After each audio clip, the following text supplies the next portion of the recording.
good, you guys? Welcome back to the channel, and in today's video, I will be breaking down the Black Panther Wakanda Forever trailer.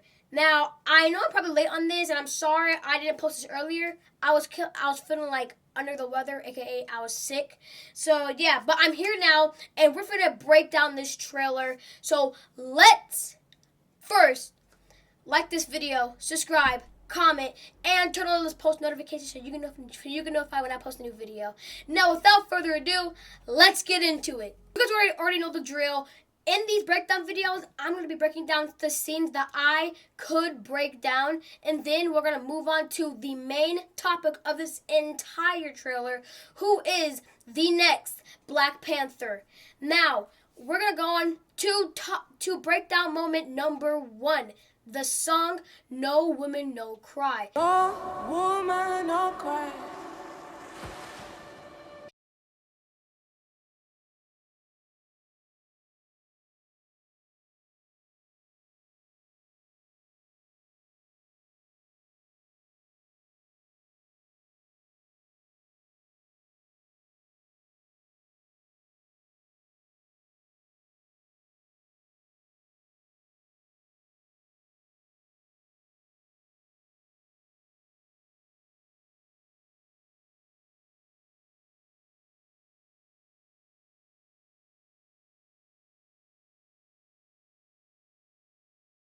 In this scene, we can see that this is T'Challa's Memorial Day of his death. Since the tragic passing of Chadwick Boseman, Marvel decided to have T'Challa pass in the movie as well. And I think that was a great decision.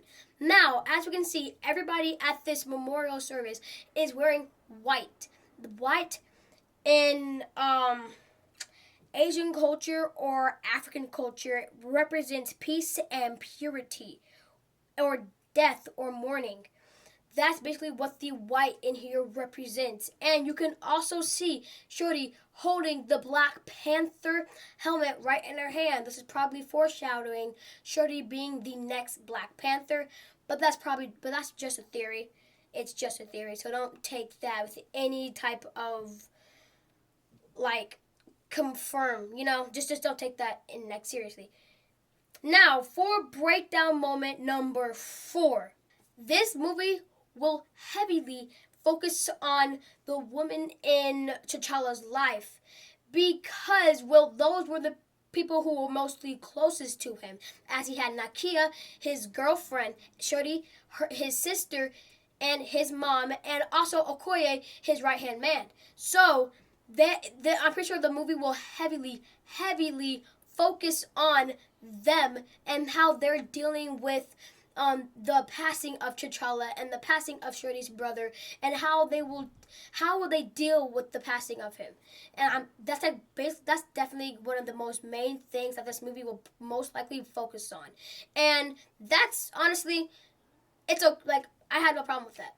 I feel like that's really what it should be focusing on, in the beginning, and then at the end of the movie, they should be focusing on the war that the Talokans, which is what the Atlanteans will be called in the MCU, instead of being called Atlanteans as they were called in the comics. In the MCU, they will be called Talokans, and I'll dive more deeply into what the Talokans are later on in this video. And like all Marvel movies, this is obviously a comic book movie, meaning it will have some comic book storylines and plots. One of those storylines being the Talokans flooding Wakanda. They did this in the comics as well. Although I have not really read the comics, but I do know that in the comics, the Atlanteans, they did flood Wakanda over a war, and that it seems like that's exactly what they're going to be doing in this trailer, as we got 2 shots of the water in the throne room on fire, and then we had this shot of the throne room being flooded completely. And I'm pretty sure that's what the Talokans in the movie are going to be trying to do, and I'm so excited for this entire movie.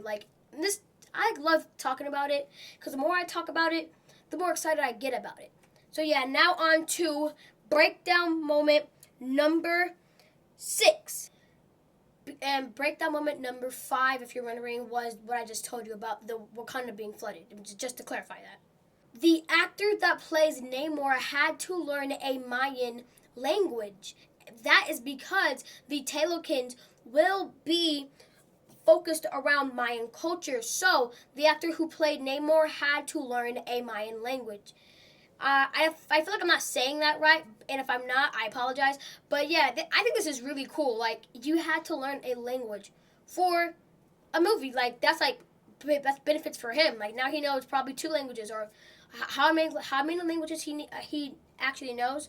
Now he knows more. So that's pretty cool. And the Mayan culture, I believe, is an ancient culture.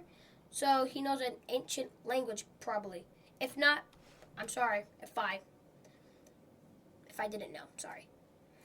Now, in this scene right here, where we can see T'Challa's mom on the throne, at the bottom of the throne chair, there are Wakandan words, and those 2 Wakandan words translate to wisdom and loyalty.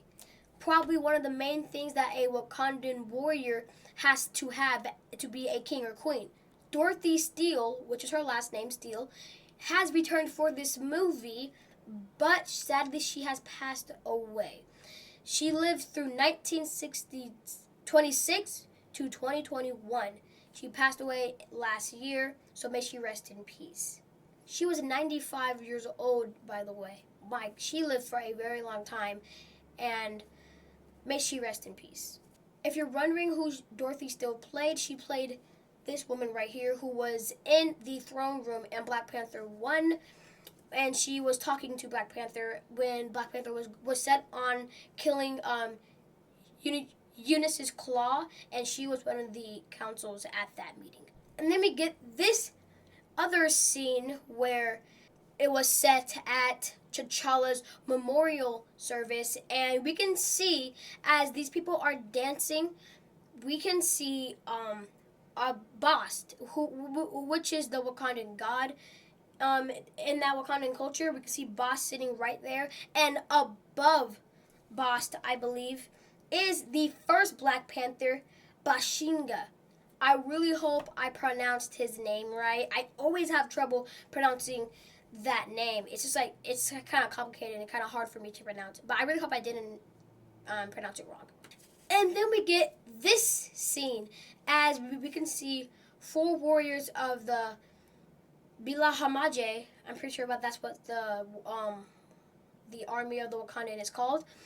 And we could see 4 of those warriors sitting right here as we saw them in Black Panther 1 at that council meeting.